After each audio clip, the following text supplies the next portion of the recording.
example 6.3, the speed now. So it's wanting us to find the speed of a towed car. So basically kind of a similar situation as earlier where we were talking about a towed car, but now we're wanting to find the velocity.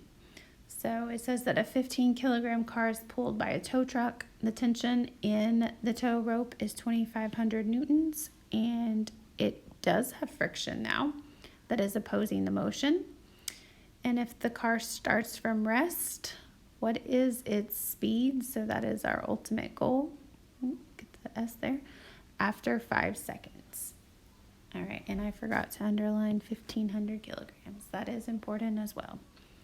So I'm going to write all of the information on the next page. You have a blank slide you could write this on. So we've got 1,500 kilograms, which is a mass. We have a tension of 2,500 newtons, a frictional force of 200 newtons. We're wanting to find the speed, the final speed. It does say that it starts from rest, so we could go ahead and write that the initial speed is 0. And it wants to know what the final speed is after 5 seconds. So this is the information that we are given. Now that we have talked about Newton's second law in chapter 5, we need to keep it in that's going to come up. So we have information in this problem that can solve for Newton's second law. We can solve for acceleration in this. Acceleration is equal to net force over mass, which is basically like saying force minus friction over mass, right?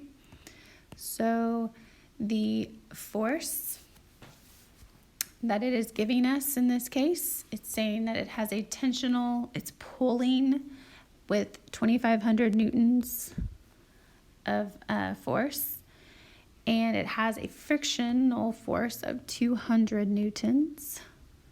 The mass of the car is 1,500 kilograms, which when you plug that in your calculator, you should get an acceleration of 1.53 meters per second squared. All right, well, what does that do for us? It's just like the quick check that we just did, because we can now find the final velocity because we have the initial velocity, we just found the acceleration, and we have time. Now, if we were not given time, maybe we would have been given position.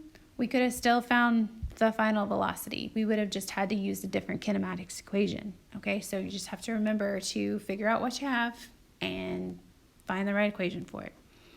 All right, so if we plug this in, we've got 0 meters per second plus 1.53 meters per second squared times that 5 seconds.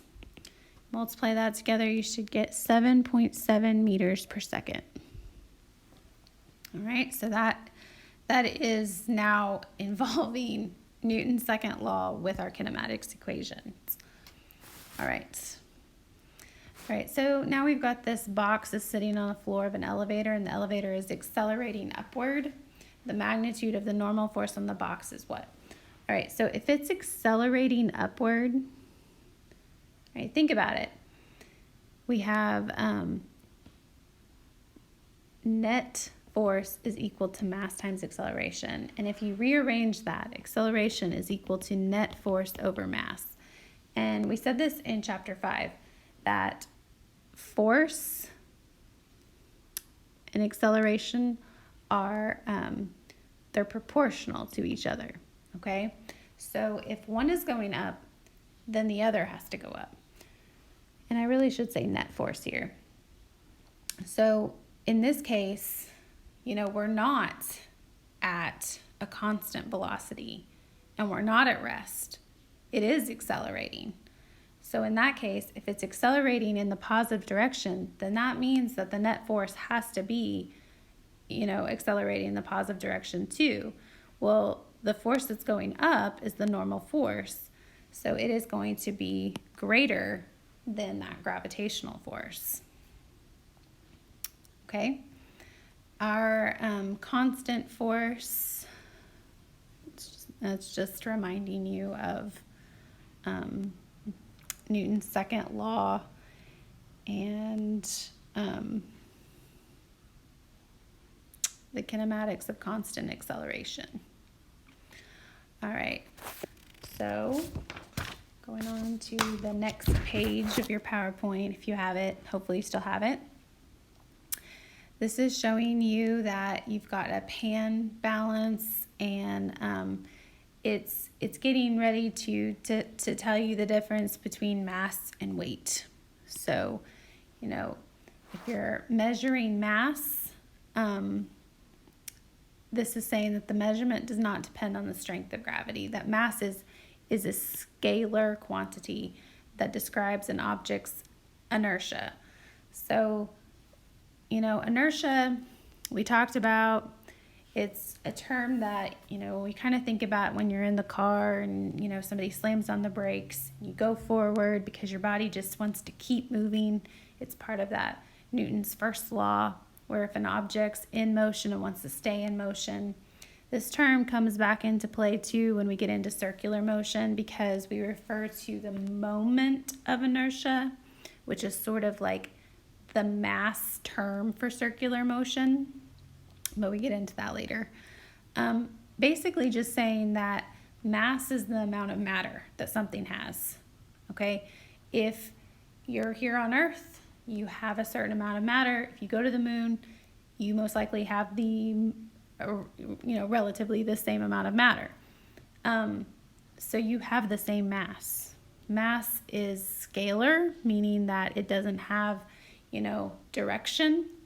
And it is an intrinsic property of an object, right?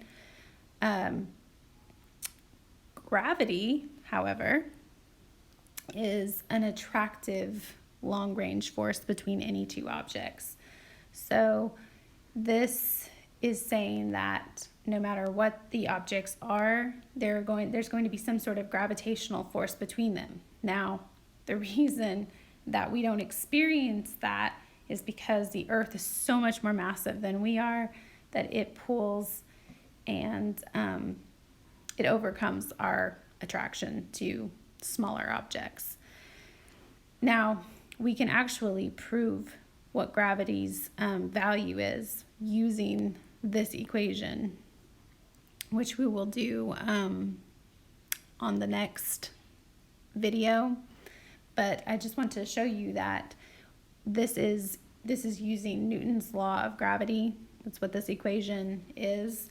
And this big G right here is a constant. It's the 6.63 times 10 to the negative, not 6.63. Sorry, in another video I was using Planck's constant, which is that 6.67 times 10 to the negative 11th Newton meters squared per kilogram squared. And you don't have to memorize that. That would be given. Okay, I'm gonna stop this video and start a new one.